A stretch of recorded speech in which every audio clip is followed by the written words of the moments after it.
Hey, welcome to Steelers Pre-Snap. I'm Luther Dupree. I got the Hall of Famers, Claudio Rosano, Smokin Jim Frazier in the house with me.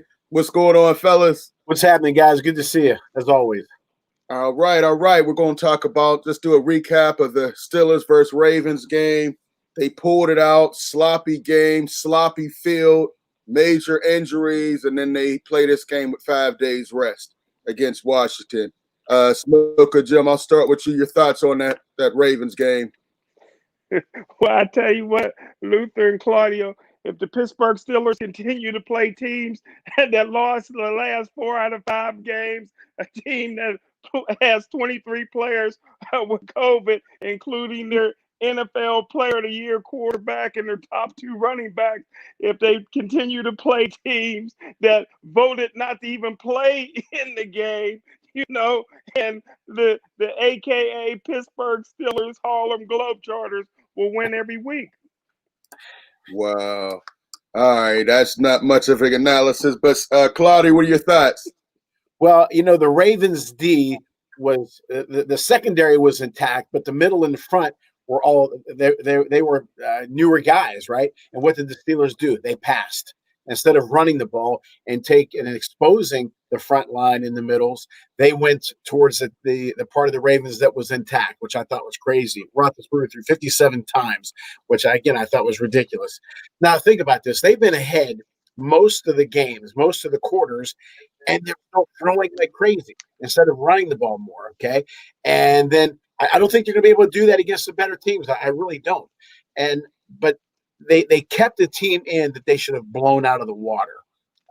It was a few plays here and there. And think about this. And I heard this on a show the other day.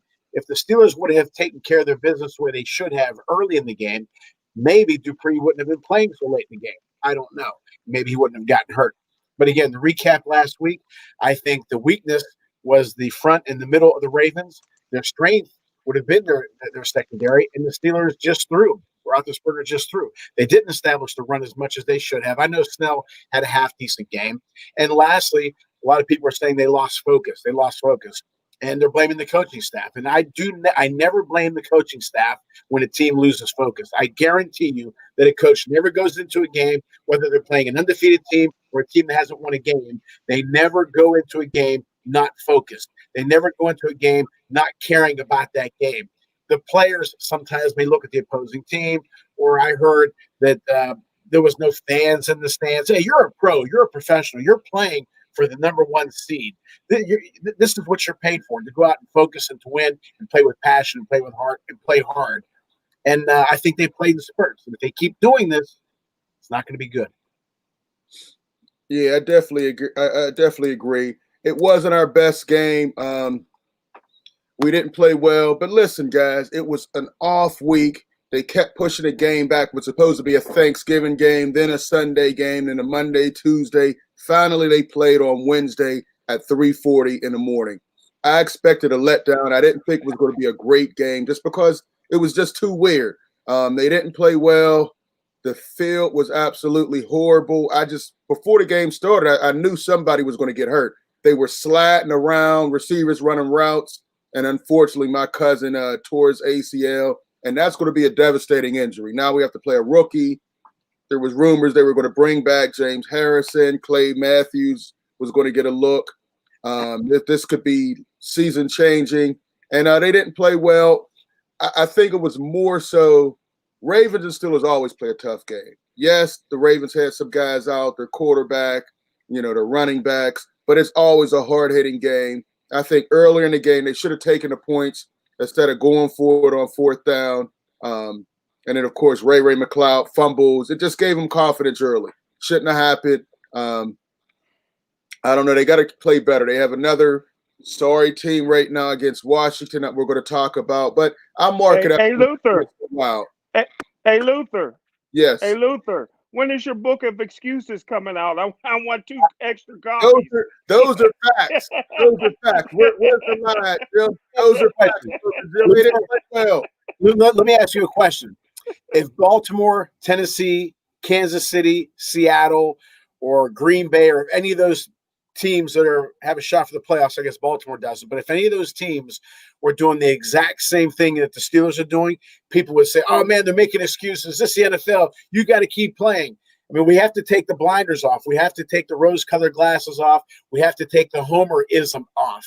The Steelers, I always said this before. Clint Hurdle says, "You are who the back of your baseball card says you are." Or what your record says you are. Well, 11-0. yeah, I understand that.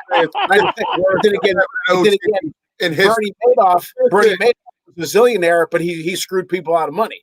Okay, Steelers are undefeated, but are they really deserving of that 11-0? They played in spurts, and you have to look at the big picture.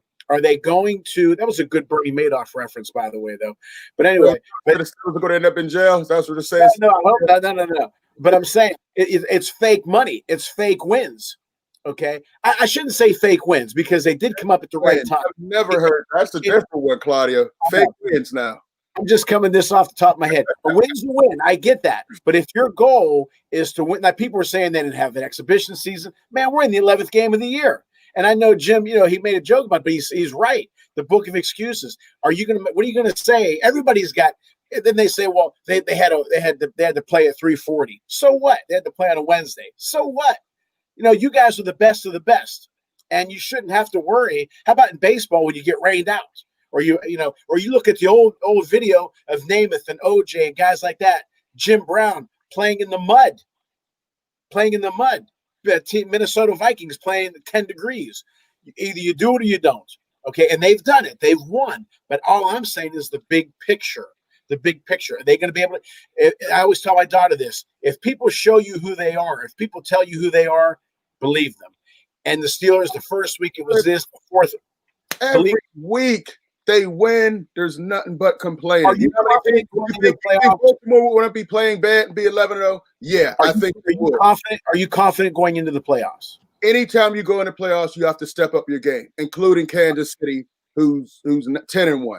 So they're going to have to step up their game, of course. But right now they're dealing with a lot of season-ending injuries. Like Jim said, though, the Harlem Globetrotters, they're playing some bad teams and bad quarterbacks. Well, and they are. And every coach hopes going to the playoffs. Tennessee is going to be a force.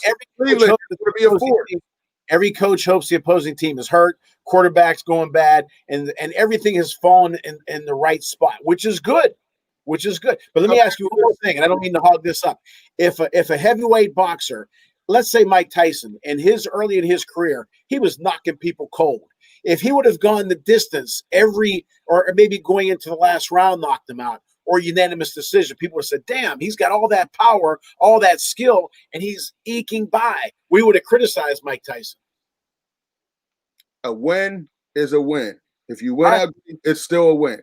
Coming into the season, Kansas City was expected to win it, right? They thought they'd have the best record. The Steelers are right there.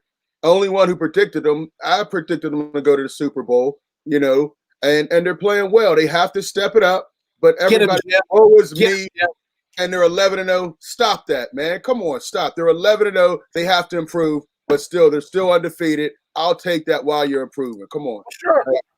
All right, let's go. Jason Hall, Steeler fans are the worst. How do you criticize your team for winning? Thank you again, Jason Hall. Steelers fans are the worst. How do you criticize your team for winning? That's all. I'm not a fan.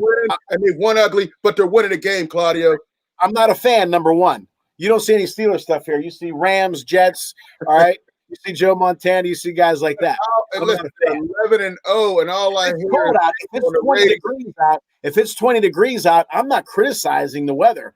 I'm saying it's 20 degrees out. That's all.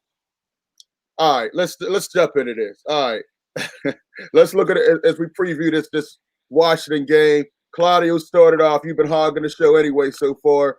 Steelers team versus the Washington offense. What should we look for and expect? Washington right now, Alex Smith is a good story. Him and Roethlisberger are considered the two front runners for the comeback player of the year, and I give them credit. But their big thing is their running backs. I like that McKisson kid out of the backfield catching passes, and Antonio Gibson's been running. The rookie's been running pretty good. So I think usually I always say if you stop the quarterback, then the rest falls into place. I think if they stop the running backs, they're in good shape. But I think what Washington is going to do is because you don't hear much about their receivers, but I think they're going to throw to the tight ends and the back McKisson out of the backfield, and of course run Gibson. I think it'll be quick passes to make sure that the Steelers don't have time to sack Smith. But again, I think the Steelers have to play a full game.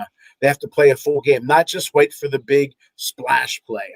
I say that all the time, and it's worked. It's worked. But I think they're playing with fire. I'd like to see a big, consistent game, and I know they're capable of it. Watt had a big week last week. I think it's bad that Dupree got hurt, but as they say, next man up. But I think the Steelers have to concentrate on the quick pitches and get those running backs, contain them. If they do that, they're in good shape. Okay. All right, Smokin Jim, your thoughts? Well, Washington actually has an outstanding receiver, in my opinion, named Terry McLaurin, number 17, watching punt returns. But the big guy is going to be rookie running back Antonio Gibson, a guy that I scouted when he was at Memphis. He reminds me, Claudio, of Greg Can't Make It in the Tub Hawthorne, or a bigger version of Eric Metcalf. He's a modern day Bobby Mitchell or Frank Gifford. Antonio Gibson is 6'2", 220 pounds. He runs a 4.3 40. Already this year, he's played wildcat, wingback, wide receiver, and tailback. Rushed for over 11 touchdowns so far this year. And Steeler fans, he will remind you of Le'Veon Bell. Le'Veon Bell? All right. Listen, you're right. I think Antonio Gibson is going to be tough to stop. But Alex Smith is just a shell of himself at this point. Great story, but I don't think he has enough. As you see here, Antonio Gibson, good speed, good size. Washington stays with a decent running back lately, but I think we'll be able to shut him down. It's going to be a close game. Of course, Ben's dealing with some knee injuries. Defensively, there's a question on if Steve Nelson's going to play. So that's going to bump up Sutton again to play a little more. So they're getting hit with injuries. I don't like the fact that we only get 5 games to prepare for a Washington team. I think it's going to be a lot closer than it should be because they've had 10, 11 days of rest. And, we'll see. But I think we can get deep on this team as we see Cooper caught a big touchdown on the Redskins. I look for Claypool to get a couple deep ones as well this game. So we'll see. But it's going to be a tough matchup trying to stop Gibson. He catches the ball out of the backfield. He runs hard. He's hard to stop. So we'll see. All right, Smokin Jim, why don't you start us off as far as offensively, our offense versus the Washington defense? Well, Washington got an outstanding defense, man. There ain't no doubt about it. But like Luther Dupree and Claudio's been saying all year long, man, there's nobody that can stop the Pittsburgh Steelers offense but the Pittsburgh Steelers offense. You know what I mean? How many days do you need to prepare for 4-17? 5 days, I think, is plenty. Hey, listen, you know what I mean? Hey, the weapons are there. I think right now the Pittsburgh Steelers, they're not trying to get the running game rolling. Big Ben throwing the ball 51 times is because that's what Big Ben wants to do. He's the head coach. He's the offensive coordinator. He may be even a part owner of the team. He's going to do what he want to do when he want to do it. But I tell you what, their wide receivers are exciting. And Chase Claypool, I like to see him get in the end zone a couple of times. I'm predicting a high-scoring game with the Pittsburgh Steelers having 500 yards of offense today. You know what that means, Luth? Be over. That's it. All right, Claudio, your thoughts. Washington's strength is against the pass game. They're only giving up about 195 a game, and their weakness, they're in the middle of the road for giving up running yards. So again, the formula is there. Run the ball more. I mean, of course, pass. You have all those weapons. You'd be crazy not to use the weapons that they have at wide receiver. But don't forget to run the ball. I'm going to keep saying that. You have to run it. You have to mix it up. Because if not only Washington, but other teams are just going to pin their ears back and know it's going to be a pass. Last week, I think they had 4 times at the goal line, and they were third down or fourth down, 4 times at the goal line, and they passed 3 of those times instead of running the ball. Teams are going to pick up on that. They're going to say they're not going to run the ball. and they're going to play better defense because they know what's coming. But again, utilize all those weapons that they have. Great receivers. They do have some running backs that I still think they can get more out of. If they get 100 yards out of all three of those backs, I think that's a pretty good day. And that's what I would do. And I think they can do it. Okay. All right. As I look at this game, I'm looking at the Steelers offense against the Washington defense. Their front is very, very stout. A lot of high draft picks. Chase Young had some injuries, but when he's played, he's been pretty solid. I'd like to see the running game get going a little better. Snell ended the game good, but we're going to have to run the ball. I don't like how we're focusing so much. Ben coming back off an elbow injury, and he's throwing the ball 46, 42, and then 51 times a game. I don't like that mix. I think we need to get the ball on the ground and take the air out a little more so we can end these games.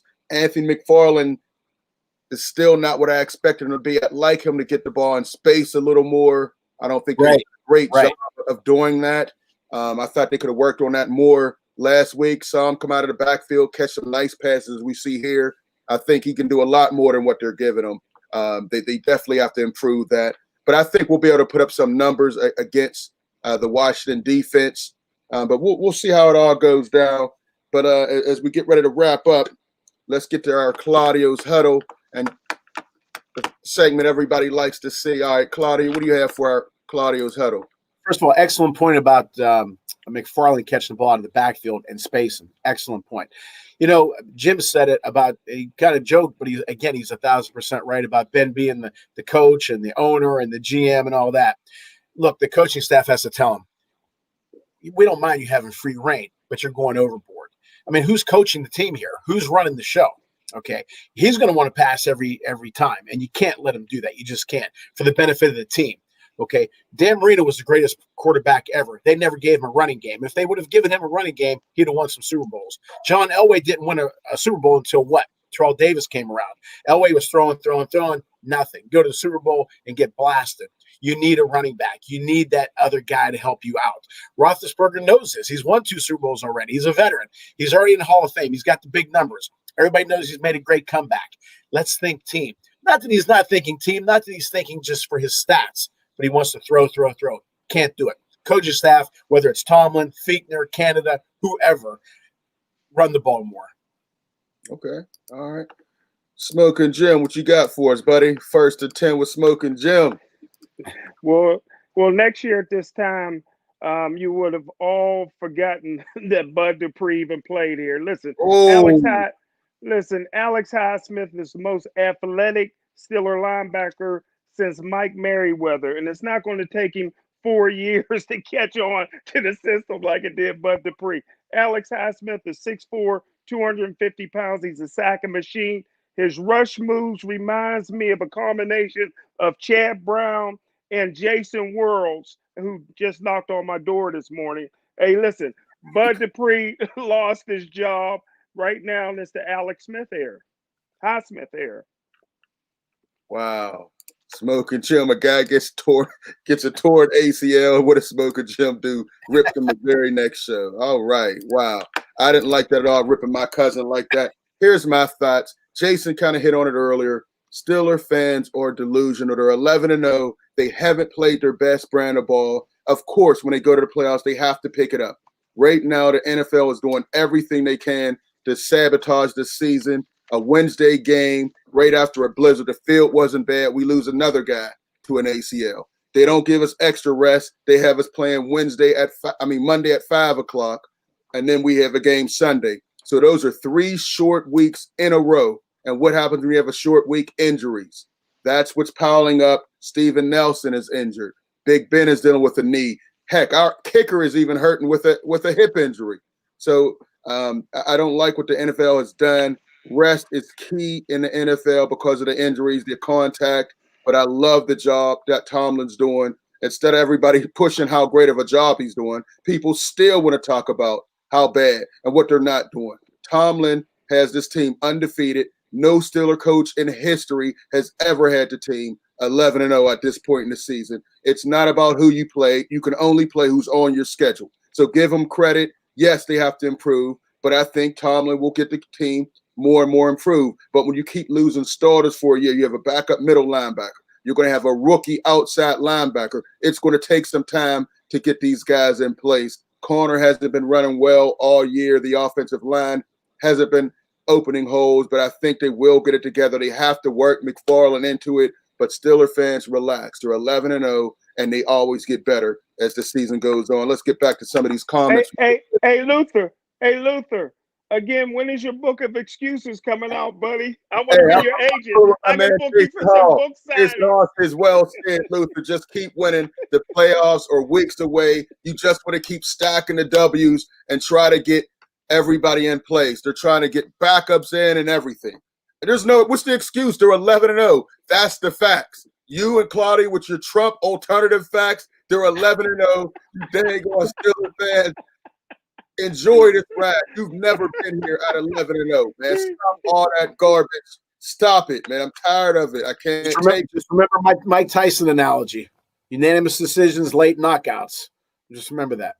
I'm not saying I don't have a horse in the race. I don't care one way or the other. I'm just telling you. Hey, 11-0 is great. There's no other team there. Kansas City won a Super Bowl. If my team was 11-0, I'd be happy. But I'd also look at how we're playing. How did we get to 11-0? That's all I'm saying. Hey, just win, baby. I'm like, just win, baby. Doesn't matter if you're doing it all the way. If they keep going, if they don't, people are going to say, well, Dupree got hurt and this happened. Hey, it happens to the NFL. It happens to every sport. Hey, listen, to be 11-0 with 2 season-ending injuries to 2-star defensive players, that's saying. So we'll see. They got to pick some pieces up, and we'll go from there. All right. Hey, Luther, for you, who was the other star? You mean you mean Devin Bell? You mean Devin Bush that had 1 career interception in college? That guy? Devin Bush is a solid. We ain't missing other than you. Ain't nobody even mention him, man. Ain't nobody missing that guy. Spillane is played, but he's still a backup. Spillane is played, and Williamson is getting some run. So stop the hate. Listen, as we get in here, let's get these predictions as we almost get out of time. Claudio, let's get you first. What's your prediction on today's game? Or not today, Monday's 5:00 game. Yeah, I know. That's crazy. Pittsburgh 23, Washington 19.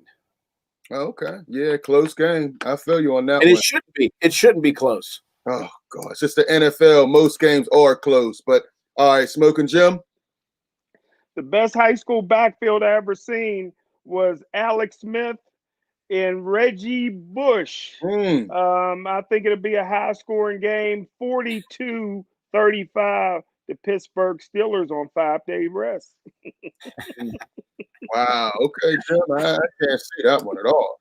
I'm going to go Steelers 27, and I'm going to go Washington 20. It'll be a close game. This rest is really hurting the Steelers. You know, it'd be nice if we could put some of these teams away so we can get these guys some rest. But I'm going 27-20. Steelers win another 12-0. And let's see, we got somebody else here. Jason Hall has been on it. 27-23. Steelers over Washington. I like it. I think everybody agrees it's going to be a close game. So we got to go from there. Real quick as we get ready to wrap up, Smokin Jim, fantasy. Play Ben, play corner. I mean, well, we don't know about corner. Play Ben at least. Will you play him or sit him? I'm going to play Big Ben. All right. Yeah, I think that's a play every week. I'm going play. He's going to throw it at least 40 times. So he's going to put up yards and touchdowns. I'm playing him every week. And they can get some stuff down deep on Washington, I believe. Claudio, your thoughts? Play Ben? Definitely have to play him. He's going to throw 83 times today and throw for 290 yards. 290 yards, not 490. And he'll throw for a couple of touchdowns. Play polite. Okay. All right. You should they're going to run the ball 3 times. That's it. That's it. 3 times. No matter who the running back is, sit him. Yeah. How about you, Smokin Jim? Running backs? The Steelers don't have any running backs.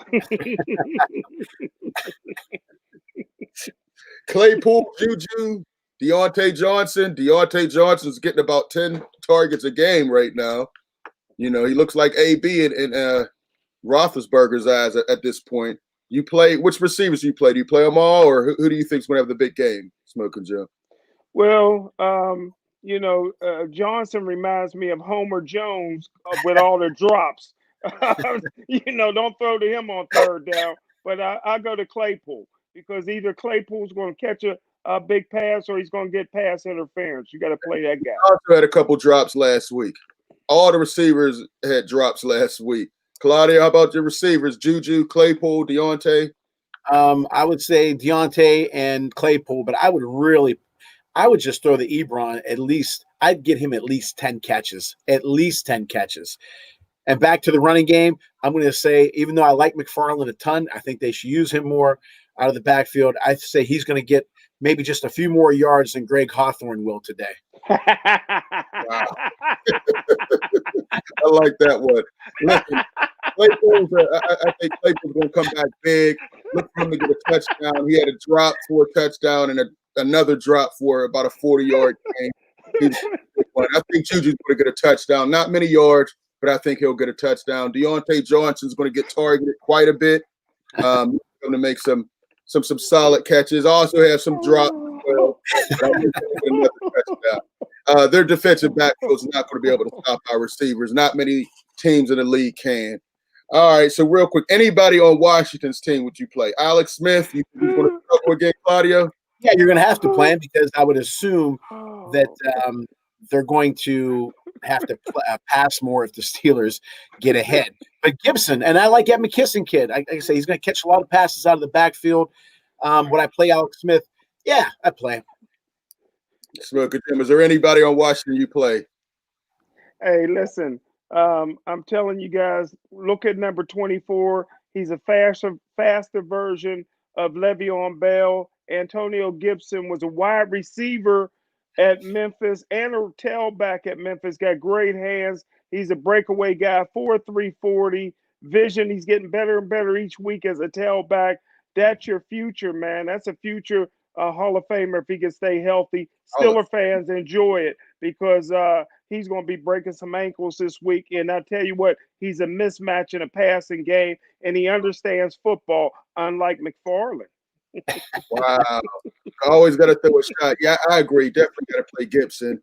He looked tremendous against Dallas, catching the ball out of the backfield, running, had about 3 touchdowns.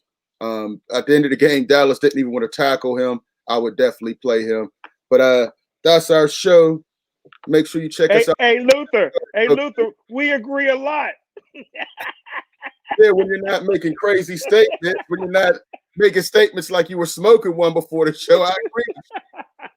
Hey, but that's our show. I want to thank for all the comments. Jay Hall, thanks for coming in here, man. We'd like to get you on the show one of these times.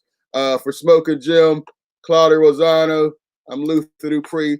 Appreciate everybody for tuning in. We'll check you out next time. Peace.